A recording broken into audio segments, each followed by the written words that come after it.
আসসালামু আলাইকুম এভরিওয়ান।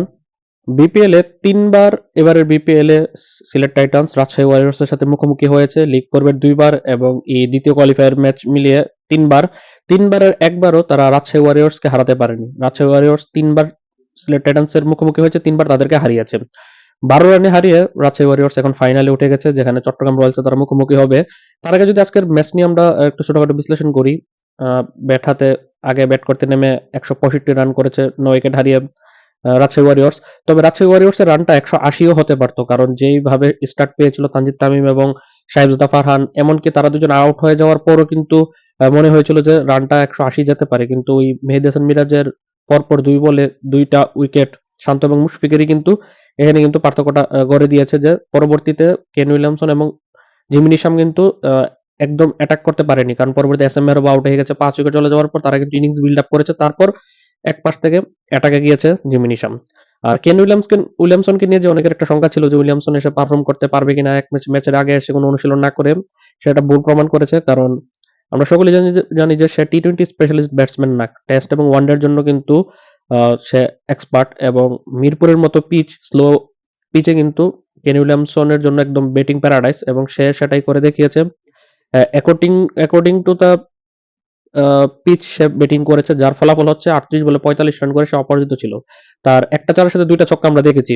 সে কিন্তু অতিরিক্ত কোনো ওভার দ্য টপ কোনো কিছু করতে যায়নি। সে অ্যাকর্ডিং টু দ্য পিচ খেলেছে, এবং যার ফলশ্রুতিতে কিন্তু সে ৩৮ বলে ৪৫ রান করে অপরাজিত ছিল। যদি শেষে সুযোগ থাকতো ১-২ টা বল পেত, সে ছক্কা মেরে ৫০ টাও করতে পারত। অন্যদিকে জিমি নিশাম কৃতিত্ব পাবে অবশ্যই। ২৬ বলে ৪৪ রানের কারণে কিন্তু ১৬৫ রানের ইনিংসটা তারা দাঁড় করাতে পেরেছে। অন্যদিকে সিলেটের বোলারদের মধ্যে থেকে আজকে কিন্তু পেসাররা ভালো করতে পারেনি। ২ স্পিনার নাসুম এবং মিরাজ পারফর্ম করেছে। মিরাজ একদম সিলেবাসের বাইরে থেকে এসে ভালো বল করেছে। ৪ ওভারে মাত্র ২৩ রান দিয়ে ২ টা উইকেট শিকার করেছে। নাসুম তো বরাবরই প্রতি ম্যাচেই ভালো বল করে। এই ম্যাচেও ৪ ওভার মাত্র ২০ রান দিয়ে ২ টা উইকেট শিকার করেছে। এই ২ জন স্পিনারের বদৌলতে কিন্তু তাদের ১৬৫ রানে আটকানো গেছে। আর নয়তো একটা সময় মনে হয়েছিল যে যদি বিশেষ করে মিরাজের ওই পরপর ২ উইকেটের পরই কিন্তু তাদের ইনিংসটা একটু থমকে গিয়েছিল রাজশাহী ওয়ারিয়র্সের। পরবর্তীতে যদিও জিমি নিশাম কিন্তু আ ১৫০ প্লাস ১৬০ প্লাস পার করে কিন্তু সেটা ১৬৫ পর্যন্ত নিয়েছে। সিলেটের ব্যাটিং এর কথা বললে আজকের যে পিচটা ছিল সেটাকে আপনি গতকালের যে এলিমিনেটর এবং ফার্স্ট কোয়ালিফায়ার এর পিচের সাথে তুলনা করতে পারবেন না। অর্থাৎ সেটা কিন্তু ১২০-১১০ রানের আ পিচ থেকে কিন্তু ব্যাটার বিহেভ করেছে। যার ফলশ্রুতিতে কিন্তু ১ম ব্যাট করা দল ১৬৫ করেছে, পরে ব্যাট করা দল ১৫৩ করেছে। সিলেটের হয়ে যদি আর ১-২ টা ব্যাটসম্যান ক্লিক করতে পারত, অল্প কিছু নক খেলতে পারত, তাহলে হয়তোবা তারা টিম ওয়াইজ জিততে পারত। অথবা পারভেজ হোসেন ইমনের ওই রান আউটটা যদি না হতো, হয়তোবা তারা আরো আগে ১ ওভার হাতে রেখেই তারা জিততে পারত। কারণ ইমন যেভাবে ব্যাটিং করছিল, শর্টস খেলছিল প্রচুর। ৩৪ বলে ৪৮ রানে কিন্তু তার প্রমাণ করে যে কি ধরনের ব্যাটিং সে করছিল। এমনকি স্যাম বিলিংস গত ম্যাচে যে পিচের বিহেভিয়ার বুঝতে ৪০ টা বল খেলে ২৯ রান করে আউট হয়ে গেছিল, সে কিন্তু আজকে কিন্তু পিচটাকে ভালোভাবে অ্যাসেস করেছে, এবং তার রেজাল্টই সেটা বলে দিচ্ছে ২৮ বলে ৩৭। সেও যদি টিকে যেত, অর্থাৎ ইমন এবং বিলিংস এই ২ জনের একজনও যদি থাকতো, তারা হয়তোবা জিতে যেত। অথবা আফিফ হোসেন যে একটা ভালো স্টার্ট পেয়েছিল ১২ বলে ২১ রান, সেও যদি থাকতো তাহলে কিন্তু দলটা জিতে যেত। ক্রিস উকসের উপর অনেকের অনেক বেশি ভরসা ছিল যে আজকে ক্রিস উকস কিছু একটা করে দেখাবে। কিন্তু ক্রিস উকস কিন্তু শেষ দিকে তার জন্য অনেক কঠিন ছিল বিষয়টা। ৬ বলে ২৪ রান, ৪ টা ছক্কা লাগে ১ ওভারে। যার কারণে প্রতি ম্যাচে তো আর সে আপনাকে ম্যাচ জিতিয়ে দিবে না। আবার যখন আপনার প্রতিপক্ষ দলের মধ্যে বলার থাকবে, বিনোরা ফার্নান্দোর মতো বলার, বিনোরা ফার্নান্দো ইনজুরিতে পড়ে গিয়েছে। বিনোরা ফার্নান্দো নাও খেলতে পারে এরকম একটা শঙ্কা ছিল। কিন্তু শেষ পর্যন্ত সে খেলেছে, এবং যতটুকু জানি সে ইনজুরিকে সাথে নিয়েই খেলেছে।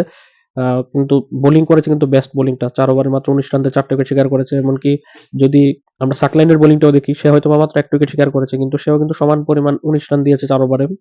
তাদের পেস ডিপার্টমেন্টটা কিন্তু তাদের দলের মূল স্ট্রেংথ এর জায়গা। দেখবেন আপনারা বেশিরভাগ ম্যাচই তারা পেসার বেশি নিয়ে খেলে। এই ম্যাচেও আমরা দেখেছি যে রিপন মন্ডল না থাকলেও এখানে তানজিম সাকিবকে দেখা গিয়েছে। এখানের মধ্যে আ সাকলাইন ছিল, এখানের মধ্যে জিমি নিশাম ছিল, এখানের মধ্যে ছিল বিনোরা ফার্নান্দো। ৪ টা ফ্রন্টলাইন পেসারের সাথে মাত্র ১ টা স্পিনার মোহাম্মদ রুবেল ছিল। এখন গত ম্যাচে হাসান মুরাদ ভালো বল করার পরও তারা কেন মোহাম্মদ রুবেলকে নামালো সেটা তারাই ভালো বলতে পারবে। তবে তাদের এখন আর কোনো তাদের এখানে হতাশ হওয়ার কিছু নেই, কারণ তারা ম্যাচটা বেলা শেষে জিতে গিয়েছে। এখন তাদের নেক্সট মিশন হচ্ছে আগামী পরশুদিন ২৩ জানুয়ারি শুক্রবার সন্ধ্যা ৬টায় চট্টগ্রাম রয়্যালসের এগেইনস্টে তারা ফাইনাল ম্যাচে মুখোমুখি হবে।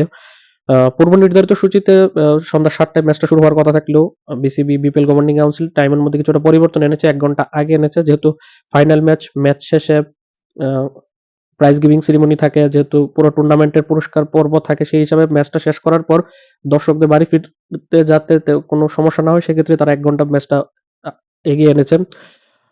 রাজশাহী ওয়ারিয়র্স দল তারা প্রথমবার বিপিএল খেলতে এসেছে এবং তারা ফাইনালে উঠেছে। অন্যদিকে চট্টগ্রাম রয়্যালস, যাদেরকে কমিটি টিম বলা হয়, তারাও কিন্তু ফাইনালে গিয়েছে।